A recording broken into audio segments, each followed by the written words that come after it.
Hi guys, it's Mrs. Morrison, and today I'm going to be presenting our reading with permission from Scholastic, and we are going to be reading a story about a little penguin and his adventure to growing up. The Little Penguin, written by A.J. Wood, illustrated by Stephanie Bowie.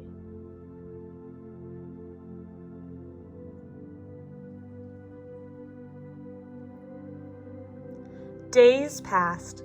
Suddenly, a noise broke the snowy silence. A crack and a peep, peep, peep. Little Penguin had hatched.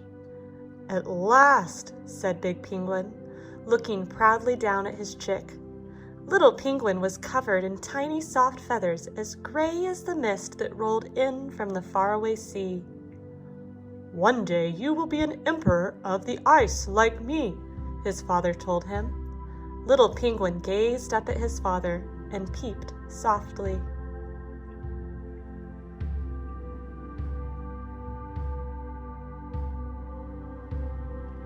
Big Penguin carried Little Penguin on his feet to a place where many penguins had gathered.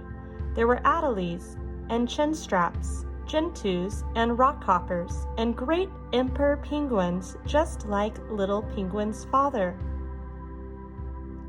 Little Penguin looked at the big penguins with their sleek, shiny feathers and their long, strong beaks.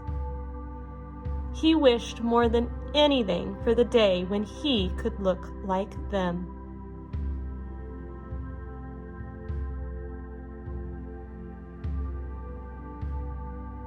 There were little penguins too, in a great gray huddle on the ice.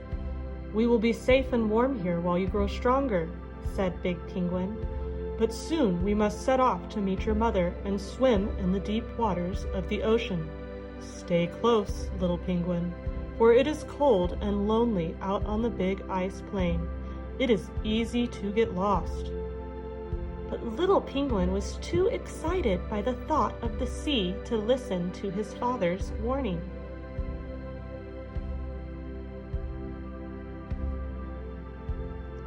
At last it was time to begin the journey.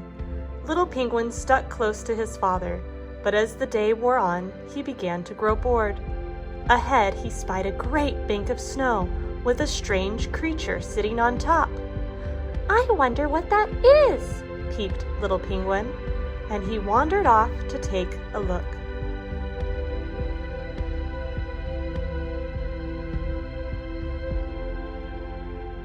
It was a huge bird, bigger even than Big Penguin.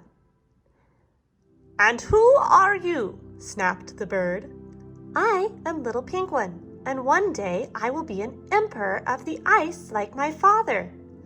"That seems very unlikely," the bird croaked rudely. "Look, your feathers are all falling out." Little Penguin looked down in dismay at the clumps of feathers that had fallen to the snow.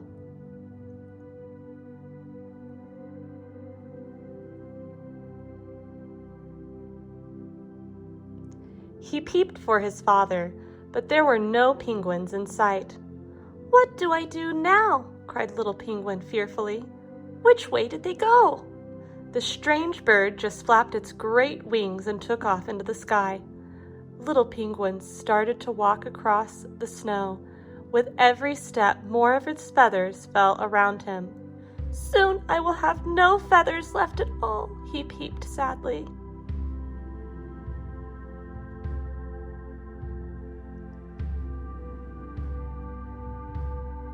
Little Penguin felt as though he had been walking for weeks when he came across a baby seal. "Who are you?" asked the seal. "I am Little Penguin, and I am trying to find the faraway sea before all my feathers fall out." "Then you'd better hurry up," said the seal, "for you will surely freeze once your feathers are all gone."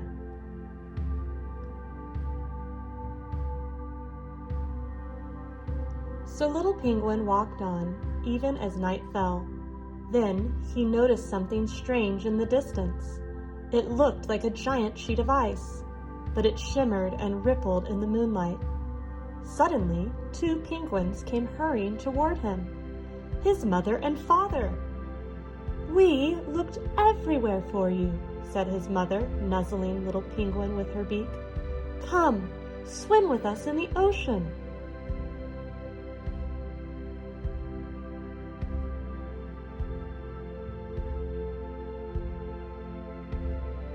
Little Penguin was so excited that he forgot all about his feathers and dove into the cold blue water.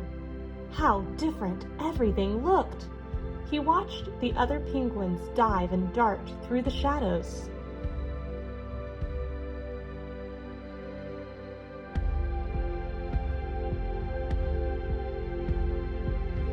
"Won't I freeze without my feathers?" Little Penguin asked his mother nervously when they were sitting back upon the ice. "But you have beautiful feathers," exclaimed his mother. "Look!"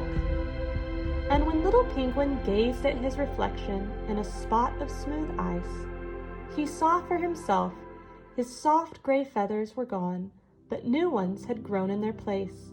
Sleek, shiny feathers, just like his father's. "Now you too are an emperor of the ice," said Big Penguin.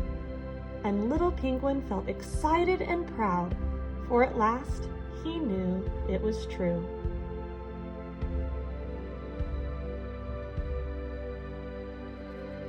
The end. I hope you guys really enjoyed our story today, and I'll see you next time. Bye!